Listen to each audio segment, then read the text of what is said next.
So before we jump into looking at a few different Pro String libraries, I think it would be good to go over some of the limitations in some of the all-in-one sample libraries that are out there. You know, a lot of people, when they start recording, it doesn't really matter what kind of genre, they're going to need some sounds.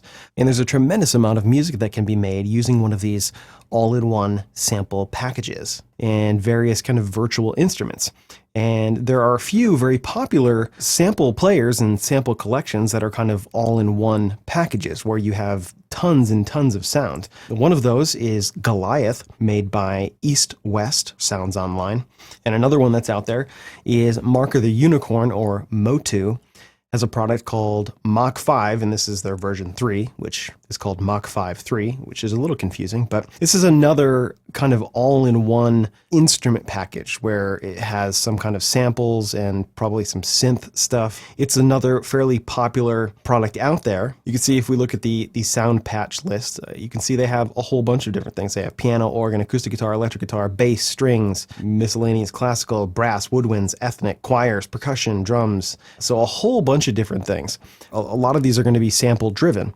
It's the same for Goliath as well. If we look at the instruments here under orchestra, you can see that they have some different string articulations. So they have pizzicato, tremolo, string ensembles, among other things, drums and percussion. You know, a lot of these packages are very, very similar in the types of sounds that they offer. You know, it's kind of a range of instruments, from ethnic instruments to your traditional kind of drums, bass, and guitar, rock and roll kind of instruments. And then you have Kontakt, which may be among the most popular of these sample libraries. Kontakt is available in a player, which is kind of just the sample engine, and then you can get libraries for it, although some of the libraries don't run in the Kontakt free player.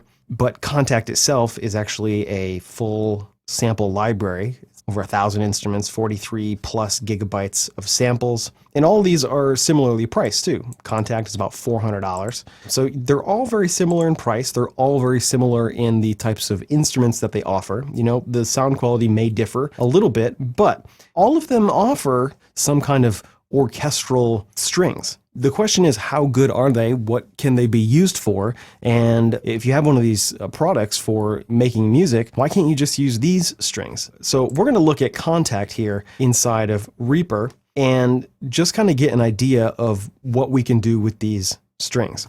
You can see that what I have loaded up here is kind of the 4 basic string sections. I have violin, viola, cello, and double bass. A typical string section in an orchestra would actually have first and second violins, but Kontakt doesn't have that, so I just kind of have these 4. But let's just look at what we have to work with here. You can see we have some key switched articulations here. And so we have a sustain,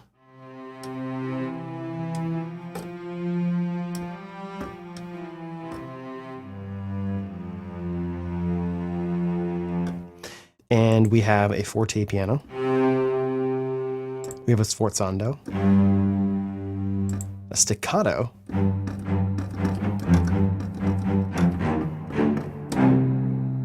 tremolo, and pizzicato.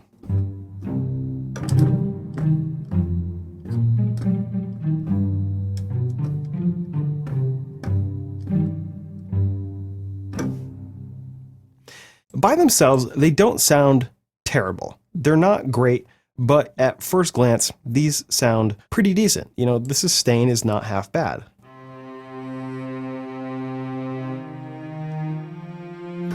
It's not half great, but it's not half bad. Now, a couple of limitations that you'll notice from the lowest dynamic to the highest dynamic is very, very small. If I press the key very, very lightly, that right there is the quietest sample that you can play back. Now, you can make that quieter by mixing it down lower, but that particular sample is a mezzo forte sample of cellos. So it's not a pianissimo or piano.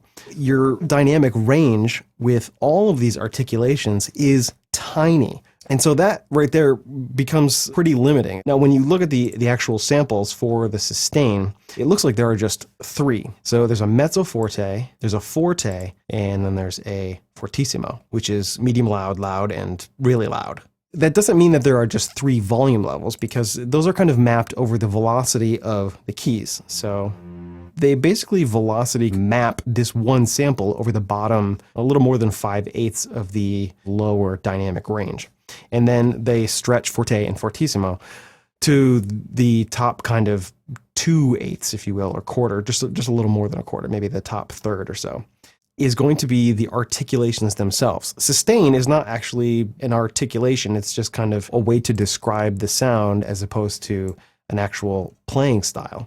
What this is probably referring to is arco, which means to play with the bow or using a normal bowing technique.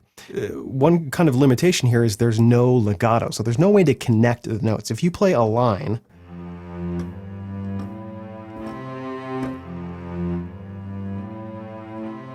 there's no real way to connect those together. Staccato just means separated or detached. And this particular articulation is not a one-size-fits-all because it's pretty long. Now you can adjust this with the release.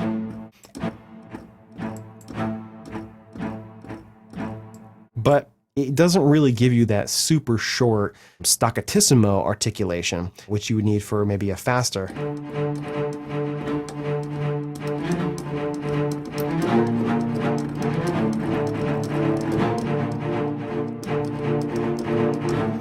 And also you have a serious limitation there with the dynamics. So this is not to say that these are completely useless.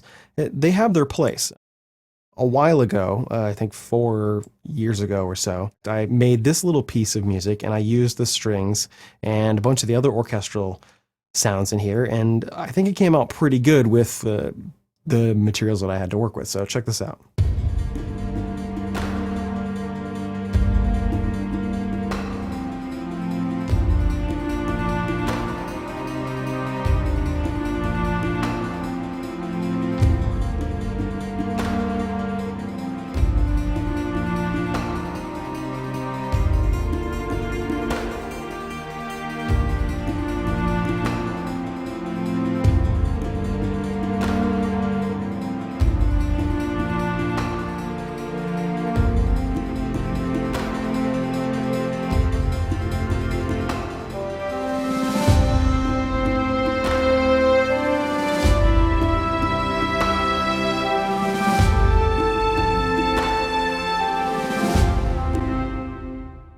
The strings and the rest of the orchestral sounds are not fantastic at all, but they're passable. This was a musical bed for a motivational video that a buddy of mine put together. And given the limitations here, I thought that it came out pretty good. But you can definitely hear in here, listen to the transition in the chordal changes here.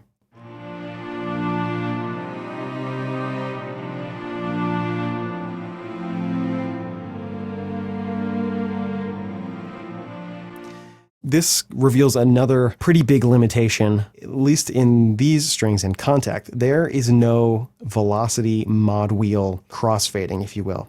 The velocity or the volume of the samples, or the dynamics, if you will, are controlled by the actual key velocity, which means that you cannot do any kind of volume swells to swell dynamically once you've played a key. Once we start the sound, there's no way to kind of bring that up to crescendo or decrescendo or do anything really. Now, there are some workarounds. I have loaded here a project in which I have used some of their legacy patches and used some scripting to get some legato out of this. I'll play for you the cello legato.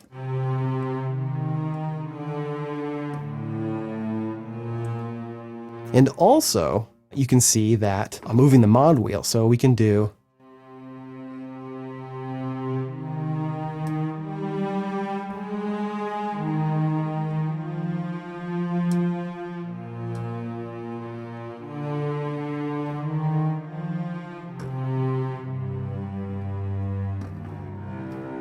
Now this already is a step in the right direction because we have kind of a legato feel and we have velocity crossfading, so we can make much more natural sounding phrases. It's a little bit better than what we had before. This does not work on string ensemble patches because these scripts don't really work and it's only monophonic, so this only really works with single line phrases. So there is that limitation as well. These are the types of limitations that you'll run into. There's only so much that you can do with this kind of string setup. You can make something that sounds reasonably decent, but you eventually kind of run into these limitations. You maybe want some real legato, or you maybe want to be able to crossfade velocity layers to have some nice crescendos in there. Like we talked about before, they're really the foundation for all the other instruments to live on. If you have a pro brass library, for instance, that's going to sound ridiculous without the right strings underneath. The same thing for woodwinds or percussion. You really need great sounding strings at the base for all those other things to live on. There's only so far that these types of strings will go. Now, we looked at the Kontakt library here, but those other products that we looked at, Goliath and Mach 5, are going to be pretty similar. They're just not going to have the chops. And once we start looking at the other ones, you'll soon realize why, because you're going to have a lot more articulations, a lot more dynamic range, a lot more round robin samples, things to give it a real authentic feel. So we're going to check out a couple of different pro string libraries and see what the differences are and see what we're going to need to be able to run them. And later on in the course, we're going to take a look at using a pro strings library called Cinematic Strings, and we're going to put some stuff together, and we're going to look at some different techniques for using it and kind of delve into the controls that you'll find in some of these pro string libraries.